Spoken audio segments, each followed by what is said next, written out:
तो अब वो ये सोच के बनाता है कि मैं इस कहानी को लेके जाऊँ, मुझे बहुत अच्छी लग रही है पहले तो, ठीक है? उसके बाद आता है सेकेंडरी कि लोग इसको कैसे लेंगे। तो जब ये कहानी को मैंने सुना तो मुझे लगा कि नहीं, मुझे फ़िल्म बनानी चाहिए। कुछ लोगों को तो चाहिए होता है कि भाई मुझे पब्लिसिटी मिले, कि भाई 4 शब्द इसके बारे में बोलेंगे, 4 कैंडल जलाएँगे, मीडिया में आ जाएँगे, हर एक जगह लाइक्स बढ़ जाएँगे। नहीं सर, इससे काम नहीं चलेगा। कि ये तो इतना बड़ा बवाल है कि मतलब अभी तक कैसे मुझे नहीं पता, मतलब ये पता होना चाहिए। एक्टर्स तो जब मैं रेप सीन शूट कर रहा था और वो तो उनको ये था कि आप ऐसा कैसे शूट कर सकते हो, आप इतना हार्ड हिटिंग हमको और इतना रुला कैसे सकते हो आप।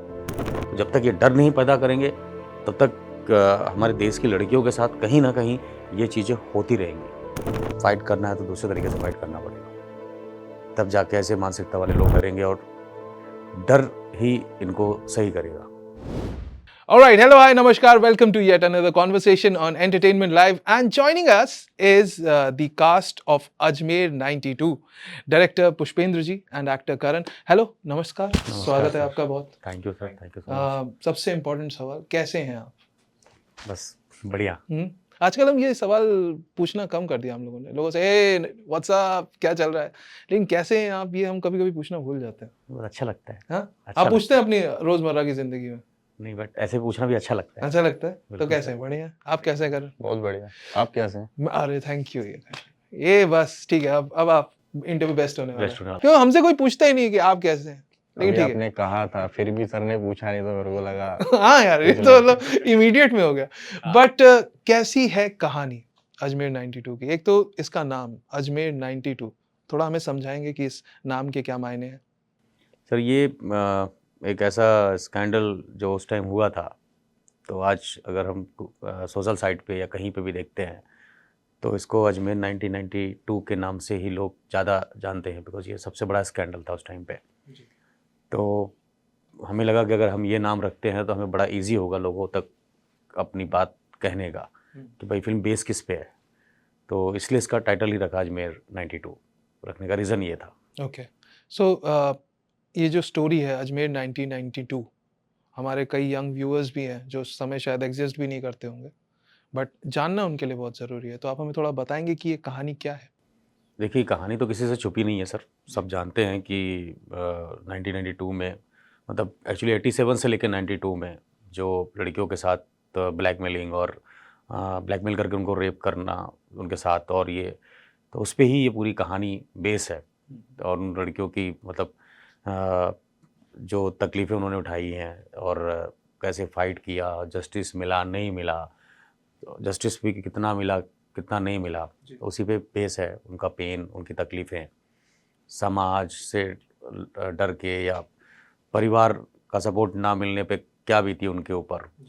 कुछ ने तो आत्महत्या कर ली, सुसाइड भी कर लिया। सुसाइड करने का रीज़न सबसे बड़ा ये था कि अगर हम शायद मरेंगे तो लोग बात करेंगे, ये रीज़न था उनके मरने का। That's sad. तो यही कहानी है, इसी मतलब उस कहानी को इस पिक्चर में लोगों तक पहुंचाने का एक माध्यम बनाया हमने कि फिर फिल्म के ज़रिए इसको हम लोगों तक पहुंचाएं। और मतलब जब तक मैं फिल्म मैंने बनाई नहीं थी तब तक मुझे भी नहीं पता था इसके बारे में कि ऐसा कुछ हुआ है। मेरे एक मित्र हैं पत्रकार, उन्होंने जब ये बात बताई, मैं किसी और फिल्म की रेकी करने राजस्थान गया था, तो बोले आपको बनाना तो आप इस पे बनाओ।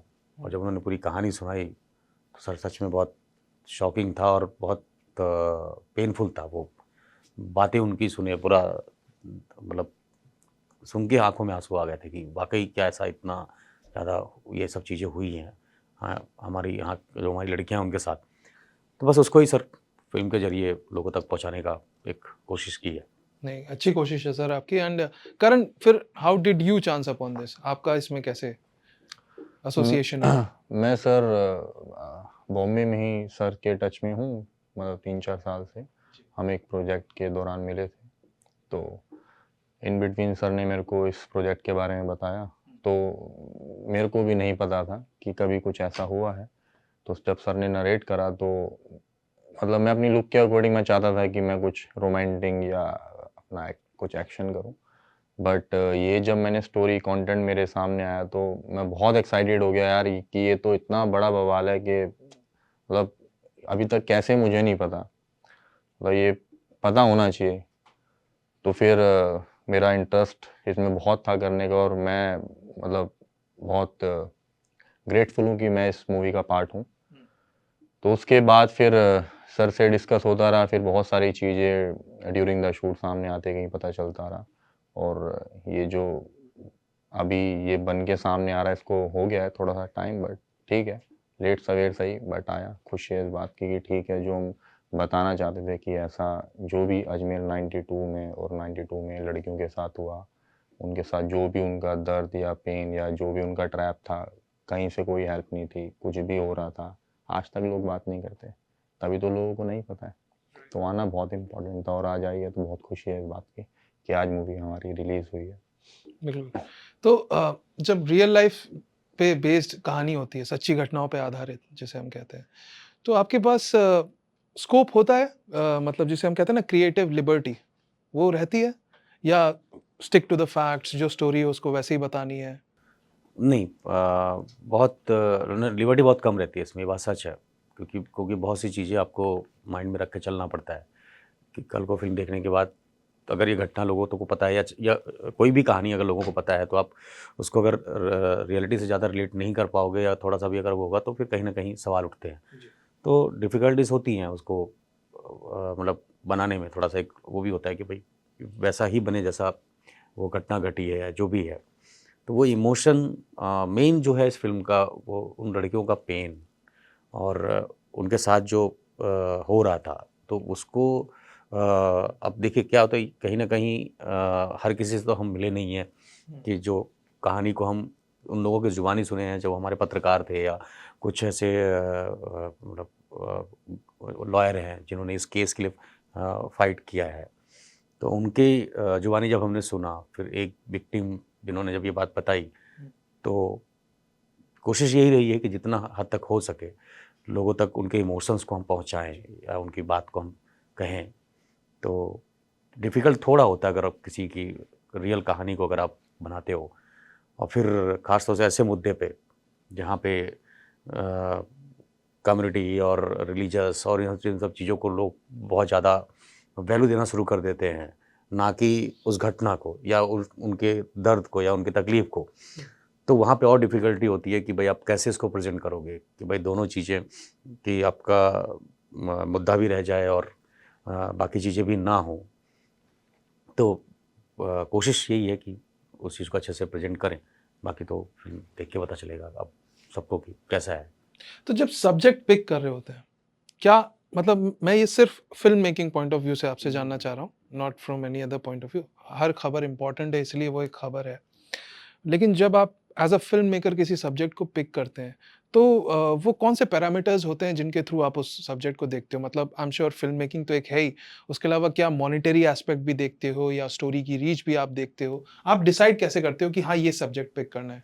देखिए 2 चीज़ें होती हैं, एक एक तो ये है कि मतलब कोई ऐसी कहानी जो दिल को छू जाती है।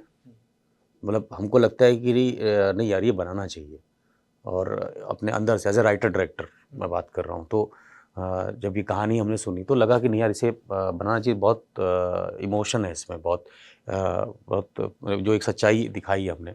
दूसरी बात क्या होता है कि देखिए कहा जाता है कि रियल लाइफ से ही रियल लाइफ बना है।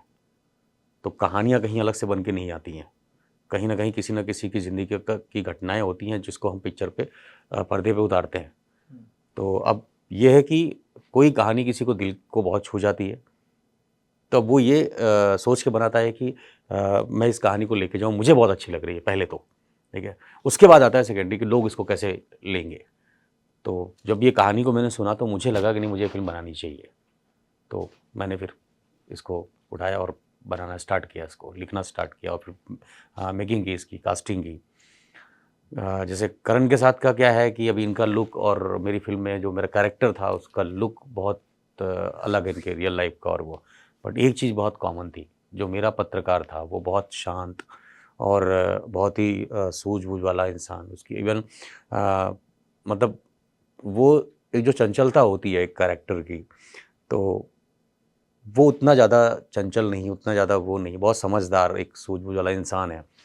तो जब ये इनकी पर्सनल लाइफ जब मैं देखा, पर्सनल लाइफ में इंसान कैसा है, तो थोड़ा सा मैं रिलेट किया। तो मुझे सिर्फ इनका लुक चेंज करना है, बाकी जो बॉडी लैंग्वेज और जो ऑरा है वो सब, तो वो मुझे वैसा ही लगा कि नहीं ये कैरेक्टर मैं अगर ये करेंगे, हर ऑब्वियस हर एक्टर का होता है कि मुझे कमर्शियल फिल्में करनी है, ठीक है, रोमांटिक एक्शन ये सब, बट इनके लिए बहुत ये चीज़ बहुत वो था कि मतलब मैं कैसे करूँगा। मैंने बोला मैं आपको लुक टेस्ट में मैंने पूरा लुक दिखाया, ये रहेगा। तो उनको लगा हाँ सर कुछ तो हटके, मतलब भगवान डायरेक्टर ने साहब बनाया तैयारी है। से आए हैं। नहीं तैयारी तो देखिए तैयारी करने की जरूरत नहीं पड़ती, जो किया है वही बता रहे हैं। तो इसमें तैयारी की तो कोई ज़रूरत ही नहीं पड़ती है कि तैयारी कुछ करना पड़ेगा। तैयारी वहाँ की जाती है सर जहाँ झूठ बोला जाता है, गुड तो पॉइंट। बड़ा सोच समझ के बोलना पड़ता है, सच को सहारे की जरूरत नहीं। ज़रूरत नहीं होती सर। Good point. सो पत्रकार बने हैं आप फिल्म में, और सिर्फ मैं ये जानना चाहूंगा कि वैसे न्यूज़ देखते हैं? हाँ, बहुत ज़्यादा मैं सोशल पे एक्टिव तो नहीं हूँ। तो अपने इस कैरेक्टर के लेकिन- लिए कहीं से इंस्पिरेशन? इंस्पिरेशन तो नहीं, लेकिन हाँ मतलब क्या होता है कि अगर किसी ने भी वो राइटिंग लिखी, मतलब कुछ भी लिखा है, तो उसको पता होता है कि उसका कैरेक्टर क्या होना चाहिए। तो वैसा ही जैसा सर ने बताया था कि भाई मेरा पत्रकार है वो ऐसा होगा, वो इस तरीके से बिहेव करेगा, सबकी अलग अलग पर्सनैलिटी है, बट मेरे वाला ऐसा है। तो सिर्फ उस पर फोकस था कि भाई ऐसा होना चाहिए। लेकिन इन बिटवीन जब ये सब चल रहा था तो पता चला कि पत्रकार आई थिंक काम सभी करते हैं, लेकिन बहुत इमोशनली भी मेंटली भी पत्रकार को बड़ा रहता है यार stress, I think.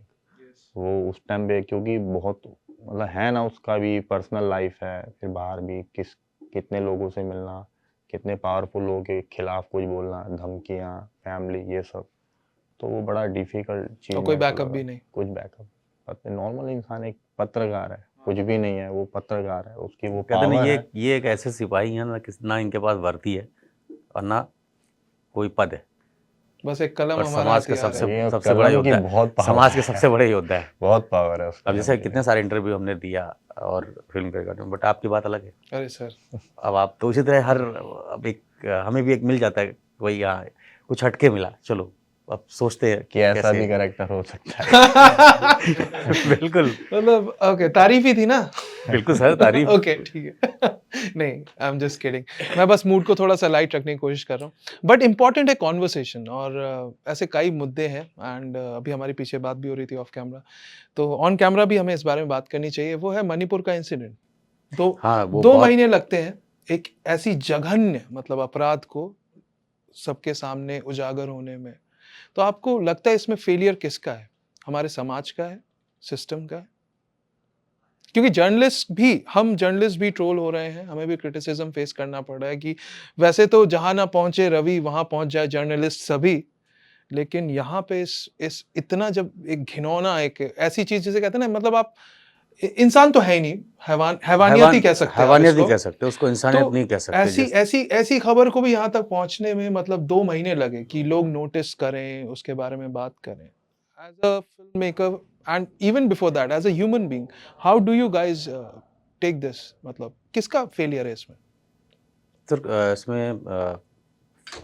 Have we actually- failed as a society? हाँ, तो ये हम सबका फेलियर है सर, क्योंकि हम मानसिकता बदल नहीं पा रहे। कितनी फिल्में हमने दिखाई हैं, कितनी फिल्में हम बनाते हैं, चाहे वो कमर्शियल हो चाहे जैसी भी हो, मैसेज तो हम यही देखते हैं कि मतलब नारी में, समाज में नारी का जो सम्मान है, जो बातें आज से नहीं हमेशा से हम दिखाते आ रहे हैं। हमने सिर्फ लोग फिल्म को फिल्म के तरीके लेते हैं, तरीके से लेते हैं, ना कि एक मैसेज लेते हैं। कहीं ना कहीं मतलब जो मानसिकता लोगों की आज बन चुकी है, इतना कुछ होने के बाद, इतना कुछ दिखाने के बाद भी आज वो सिलसिला नहीं रुक रहा है। अगेन मतलब वही लड़कियों के साथ रेप एंड उनको असॉल्ट करना, ये सब चीज़ें, तो कहीं ना कहीं ये सिस्टम तो देखिए एक हिस्सा है, बट ये हमारा भी एक कर्तव्य जो हमारा होता है कि लोगों की मानसिकता हम कैसे बदलें, हम वही नहीं बदल पा रहे हैं। और जब तक मानसिकता नहीं बदलेगी, इंसानियत नहीं लोगों में जागेगी, तब तक ऐसी चीज़ों को रोकना। और एक कहावत और कही गई है कि कुछ बातें होती हैं ऐसे लोगों के लिए, मैं कहूँगा कि लातों को भूत बातों से नहीं मानते। तो कभी कभी अगर ऐसी सजाएं दी जाए तो हो सकता है कि लोग खौफ की वजह से भी ये गलती ना करें। एक एग्जाम्पल सेट हो।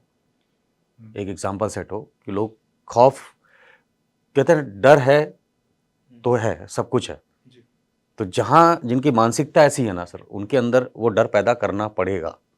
ठीक है, तो जब तक ये डर नहीं पैदा करेंगे तब तक हमारे देश की लड़कियों के साथ कहीं ना कहीं ये चीज़ें होती रहेंगी, और इसके लिए कड़ा से कड़ा कदम प्रशासन को उठाना चाहिए, ख़ास तौर से इस चीज़ को लेके, लड़कियों की सेफ्टी को लेके। और इस तरह से जब तक, क्योंकि क्या होता है देखिए, हम फिल्में भी दिखाते हैं या कोई कहानी हम जब बनाते हैं, चाहे कुछ भी हो, तो हम दिखाते हैं कि कैसे उसको मारा जाता है, कैसे मार मार के उसको या तो उसका अंत कर दिया जाता है या तो उसको सज़ा ऐसी दी जाती है ताकि दूसरे उससे सबक ले कि भाई अगर हमने ये गलती की तो हमको भी, हमारे साथ भी ऐसा हो सकता है। तो ये चीज़ें कहीं ना कहीं हमारे सिस्टम में और हमारे समाज में भी एक हद तक लागू होना चाहिए, क्योंकि लोगों को पता है कि आज भी हम कहीं ना कहीं कानून और चीज़ों का हमें फ़ायदा उठाना आता है। उनको पता है ज़्यादातर क्या करोगे, जेल में डाल दोगे, कुछ साल रहेंगे या ज़्यादा टाइम रहेंगे या जो भी है उम्र कैद की सज़ा, ऐसा कुछ नहीं।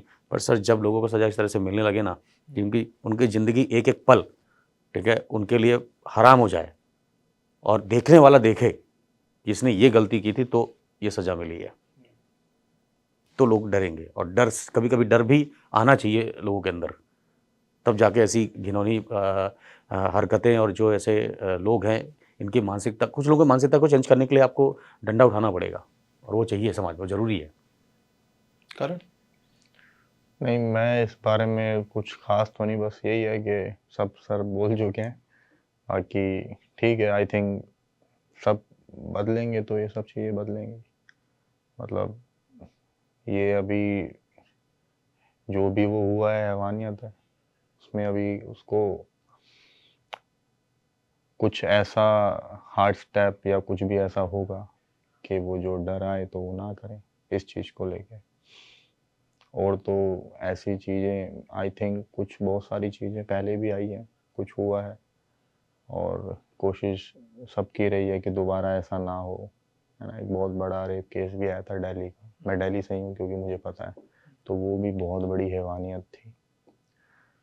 बट कोशिश ठीक है, होना तो नहीं चाहिए कुछ भी ऐसा, क्योंकि मतलब अभी इंटरनली एक नॉर्मल इंसान क्या सोचता, कुछ ऐसा जब वो आया था, निर्भया केस था, सबको पता है, तो ऐसा लगता था कि पर्सनल बंदा तो यही सोचता था, जो कुछ फीलिंग्स है उसके अंदर, उसके घर में उसका परिवार है, फैमिली है, देखता है ना कि यार ऐसे लोगों को तो बस मतलब बात भी ना करो इनसे। तो सर कैंडल जलाने से कुछ नहीं होगा, मेरा यही कहना है। निर्भया के टाइम की बात थी जब ऐसा बॉम्बे में कुछ लोग, 4 लोग को कैमरा लेके बुला लिया और कैंडल जला रहे हो आप। सर नहीं होगा कैंडल जलाने से कुछ। फाइट करना है तो दूसरे तरीके से फाइट करना पड़ेगा, तब जाके ऐसे मानसिकता वाले लोग डरेंगे, और डर ही इनको सही करेगा। कैंडल नहीं, अपराधियों को जलाना पड़ेगा। सर वही बोला ना, कैंडल जलाने से कुछ नहीं होगा, कैंडल नहीं जलाना है सर, उनको सज़ा मिलनी चाहिए। और सज़ा ऐसी कि दूसरा देख के भी कहीं ना कहीं ये डर तो आए मन में, और उस डर से वो गुनाह नहीं करेगा। Good point. ये सब स्टोरीज आती है ना सर, मतलब दिमाग जोन आउट हो जाता है कि मतलब ये एजुकेशन, ये इतनी बड़ी बड़ी बातें, ये इतने मॉल्स, ये इतनी हाई फाई लाइफस्टाइल, ये कॉन्वर्सेशन, ये सब अगर हम इंसान ही नहीं बन पाए सबसे बड़ी चीज़ तो वही तो है हमने सर। क्या ही तरक्की की। मतलब एक्चुअली बोला जाए तो पहले लड़कियों को अलग तरह से परीक्षाएं देनी पड़ती थी, फिर सती प्रथा, फिर ऐसी प्रथाएं चला चला के लड़कियों को और औरतों को मारा गया। उसके बाद धीरे धीरे चीज़ें बदलती गई, हम बदले, समाज बदला, लोग बदले, फिर मानसिकता दूसरे तरीके से आ गई। ठीक है, कि हैवानियत पे उतर आए लोग, और इसी ऐसे घिनौने और जघन्य अपराध करते हैं। और वहीं पे हम मतलब देखिए, लोग बातें करते हैं, आपको सच बोलूं, कुछ लोगों को तो चाहिए होता है कि भाई मुझे पब्लिसिटी मिले, कि भाई 4 शब्द इसके बारे में बोलेंगे, 4 कैंडल जलाएंगे, मीडिया में आ जाएंगे, हर एक जगह लाइक्स बढ़ जाएंगे। नहीं सर, इससे काम नहीं चलेगा। खड़ा होना पड़ेगा, मजबूर कर दो सर सरकार को, गवर्नमेंट को, एक जजमेंट पे आने के लिए, एक ऐसा कानून बनाने के लिए कि जहाँ पे ऐसे अपराधियों को अपराध करने से पहले 100 बार सोचना पड़े। और ये कोई हमारी कंट्री में नहीं है, बाहर कंट्री में भी आपने पता ही आपको कि लोग कितना डरते हैं इस चीज़ से, बिकॉज वहाँ का कानून ऐसा है। तो डर तो चाहिए। ज़रूरी है। तो हम बात करते हैं अजमेर 92 की। सब्जेक्ट के बारे में हमने बात कर लिया, कास्टिंग के बारे में भी। इसमें जो हमें ये लड़कियां दिख रही हैं, इनकी कास्टिंग में कितना वक्त लगा था? कुछ 5 से 6 महीने का टाइम गया था, बिकॉज कुछ लड़कियां मना कर देती थी कि भाई मैं, क्योंकि सब्जेक्ट बहुत ही ज़्यादा हाँ, सेंसिटिव है। तो पहले उनको स्टोरी लाइन तो अच्छी लगती थी, बट उसके बाद होता था कि मतलब इतना हार्ड हिटिंग और इस तरह से, तो चेंज होती रही, कास्टिंग चेंज होती रही। देन फिर कुछ लड़कियों को ये था कि एक अच्छा सब्जेक्ट है जो हमारे जरिए हम इतनी लड़कियों के पेन को दिखा सकते हैं। तो फिर उन्होंने, उन एक्टरों ने फिर ये बोला कि नहीं हम करेंगे। उनकी फैमिली ने भी सपोर्ट किया कि नहीं करना चाहिए तुम्हें, ऐसी बातें, मतलब ऐसी बात को लाने के लिए तुम्हें वो कैरेक्टर प्ले करना चाहिए। तो फिर और सबकी एज ग्रुप वही 18-19 की एज ग्रुप लड़कियां थी। तो और ये करियर का स्टार्टिंग होता है, तो हर कोई डरता है ऐसी कैरेक्टर प्ले करने से, बिकॉज आगे अगर उनको काम करना है बॉलीवुड में तो हर किसी का अपना सोच होता है कि भाई मुझे ऐसी फिल्में करनी है। तो बट फाइनली जिन एक्टरों ने काम किया, तो इन सब का वही था कि हम ये कैरेक्टर इसलिए करेंगे क्योंकि हमें मैसेज देना है, हमें लोगों तक उनके दर्द को पहुंचाने का मौका मिल रहा है एज एन एक्टर। तो इस तरह से जाके फिर पूरी कास्टिंग कंप्लीट हुई। सो करण, आज भी क्या मतलब इंडस्ट्री में एक्टर्स को इस बात का कहीं ना कहीं वो रहता है कि स्टीरियोटाइप ना हो जाए? या आपने तो इस फिल्म से आप जुड़े, आपने अपना किया किरदार, लेकिन जैसा आप बता रहे थे कि आपके जहन में था कि मैं थोड़े रोमांटिक फिल्म करूं या एक्शन थ्रिलर करूं, जो ठीक है, आप हर एज एन एक्टर आप एक्सप्लोर करना चाहते हो। बट क्या रहता है कि जैसे सर ने ये जो पॉइंट एक मेंशन किया कि आगे फिल्म में वैसी ना मिले या जैसा हम करना चाह रहे हैं, ऐसा होता है? स्टीरियोटाइप होते हैं क्या एक्टर्स भी आज भी? नहीं होते थे और कई होते भी होंगे, बट एक चीज़ है कि सबसे बड़ी बात है कि लोग, वो एक टाइम था लेकिन आज आप भी देखते हो हम भी देखते हैं कि लोग एक्सेप्ट कर रहे हैं वो आर्टिस्ट, वो एक्टिंग। अभी क्या होता है कि आई थिंक जो समझ में आता है कि अभी वो बहुत इंपॉर्टेंट है। पहले क्या है कि हीरो वही होगा, गुड लुकिंग होना इम्पोर्टेंट है, बाकी सारी चीज़ें बाद में। बट अभी लोग भी एक्सेप्ट कर रहे हैं, तो ये बहुत अच्छी बात है कि लोग जब थिएटर या कुछ भी सोचते हैं तो वो सोचते हैं कि सब्जेक्ट अच्छा होना चाहिए, स्टोरी अच्छी हो, इन सब बात में एक्टर अच्छा हो। तो ये सब अभी सोचने लगे हैं, तो ये अच्छी चीज़ है। तो आई थिंक मतलब अभी तो ऐसा नहीं है, वो मेरी इच्छा थी, वो मेरा मन है कि मैं एक एक्टर नहीं, वो अच्छी बात है, वो एक बिल्कुल कीजिए। वो एक होता है, वो अपना पर्सनल है। बट मैं ग्लैड हूँ कि मैंने इसमें प्रोजेक्ट में काम किया, मैं इसका पार्ट हूँ और मैंने एक वो जो करेक्टर किया अपनी पर्सनैलिटी से डिफरेंट, तो मुझे पर्सनली पसंद है, मतलब अच्छा लगा। डाउन द लाइन आप स्टार कहलाना चाहेंगे या एक्टर? एक्टर। क्यों? एक्टर्स स्टार नहीं बन पाते? नहीं, ऐसा कुछ नहीं है। वो आपने बोला ना कि आप क्या कहलवाना चाहेंगे, तो एक्टर। उसके साथ स्टारडम मिले तो ठीक, वरना स्टारडम हाँ मिले तो सही है, मतलब चाहता हर कोई है, कौन नहीं चाहता है। चाहे बेशक से ऑन कैमरा बोल दे कि नहीं नहीं ऐसा कुछ नहीं, बट चाहता तो हर कोई है कि वो हो। बट हम जब ये मूवी सर हम डिस्कस भी करते थे तो हम यही सोचते थे कि यार वो दिन का वेट करेंगे ना जब ये मूवी आए और एक बंदा भी बोले कि माधव बुलाएगा करेक्टर के नाम से, कि आपने वो करेक्टर प्ले करा है माधव का, तो बड़ी खुशी होगी। तो एक दो चीज़ें हमने ऐसी अभी आई भी हमारे सामने जिनको पता चला मूवी को, तो खुशी होती है कि आपने जो करेक्टर प्ले करा आप उसके नाम से आप पहचाने जाएं। तो हाँ, मैं पर्सनली एक्टर। अच्छा, कभी ऐसा होता है कोई इंटेंस सीन आप शूट कर रहे हैं एंड आप वहां बैठे तो एज अ डायरेक्टर हैं, लेकिन थोड़े टाइम के लिए पुष्पेंद्र आ गया? मतलब मैं ये आपसे ये हुनर सीखना चाहूंगा या जानना चाहूंगा कि कैसे करते हैं डायरेक्टर्स अपने इमोशंस, अपने पर्सनल बायसेस को साइड में कैसे रख के आते हैं, क्योंकि आप तो ह्यूमन ही हो ना। नहीं है सर, बट क्या होता है कि जब एक्चुअली जब आप अपनी फिल्म से प्यार करते हैं, आपका डेडिकेशन आपके काम के लिए होता है, तो उस वक्त हकीकत बोलूँ तो ना रिलेशन, ना चीज़ें, और खुद पर्सनल जो एक अपना एक पर्सनैलिटी है वो साइड में रखना पड़ता है, क्योंकि जब एक्टर एक्ट कर रहा होता है और कैमरा चल रहा होता है और हमारी नज़र मॉनिटर पे होती है, तो उस वक्त दिमाग में कुछ और नहीं चलता, सिर्फ वो सीन चलते रहते हैं कि भाई ये सीन को हमने कैसा विज़न डाला था, वो परफॉर्मेंस कैसी चल रही है, सीन हो कैसा रहा है। तो एक पल के लिए भी ये माइंड में आता भी नहीं कि मैं कौन हूँ, मैं मैं कौन कहाँ हूँ, हूँ। पुष्पेंद्र कौन है, क्या है। तो मतलब एक इंसिडेंस ऐसा भी था कि अब जैसे इसमें जो एक्टर्स हैं उसमें से एक दो जानने वाले अपने पहचान के भी एक्टर हैं, तो एक्टर्स, तो जब मैं रेप सीन शूट कर रहा था और वो, तो उनको ये था कि आप ऐसा कैसे शूट कर सकते हो, आप इतना हार्ड हिटिंग हमको और इतना रुला कैसे सकते हो आप। तो मैंने बोला, जब मैंने आपको नरेशन दिया था तो बताया था कि भाई इस कैरेक्टर का डेप्थ इतना है, तो वो तो करना पड़ेगा आपको। हाँ, तो बोलते हैं कभी तो आप एज ए दोस्त, एज ए फ्रेंड बात कर लिया करो।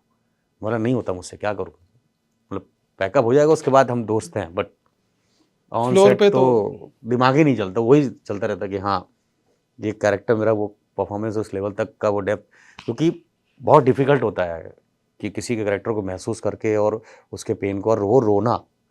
और मेरी एक और आदत है कि मैं नकली आंसू पे बिलीव नहीं करता हूँ, एक्टर को मेरे असली आंसू आने चाहिए, तो उसके लिए चाहे फिर मैं रुला भी देता हूँ, मतलब समझ गया।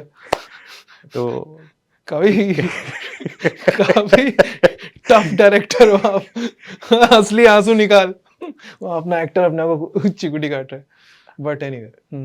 तो ये है, कई बार किसी की कहानियां भी याद दिलानी पड़ती है तो वो इमोशनल हो जाता है, तो फिर बस वही काम आता है फिर अपने, तो ये है, कई पैतरे अपनाने पड़ते हैं। ओके, इंटरेस्टिंग, सही है। अच्छा, one final question before we wrap up this interview. बहुत टाइम पहले एक डायरेक्टर से, मैं नाम नहीं लूंगा, बात हो रही थी, तो उन्होंने कहा था कि मैं अपनी फिल्म में कोई मैसेज के लिए नहीं बनाता हूँ, and you know I just make films for the audience and this and that, I don't believe in that. खैर, वो तो उनकी बात हुई।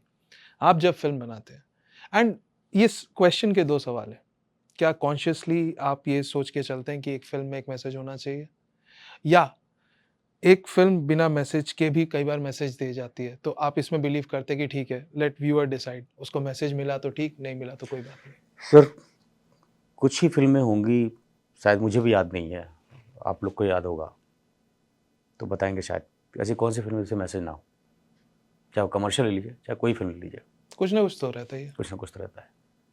तो जब थॉट ही आता है तो थॉट क्या है, एक मैसेज है। जब आप किसी कॉन्सेप्ट को कंसीव करते हैं तो पहला जब कंसीव करते हैं तो वो एक मैसेज ही है जो आप देना चाहते हैं। देन फिर आप उसका ताना बाना बुनते हैं, पूरी स्क्रिप्ट तैयार होती है, फिर आप फिल्म बनाते हैं, तो एक माइनर लाइन जो रहती है वो मैसेज की, वो आप स्टार्ट टू एंड फॉलो करके चलते हो। अप एंड डाउन आते हैं सारे कैरेक्टर्स के, सारी लाइफ की जर्नी में, बट एंड में एक ना एक मैसेज आप छोड़ के जाते हो। तो जहाँ से शुरू किया था तो आप मैसेज देने से ही आपने शुरू किया था, तो ऐसी कोई फिल्म नहीं है जो मैसेज ना दे।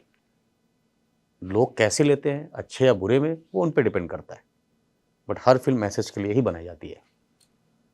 Right, so as a director आप न्यूट्रल पॉइंट से देख रहे होते हैं, या you have already picked a side? Neutral, मतलब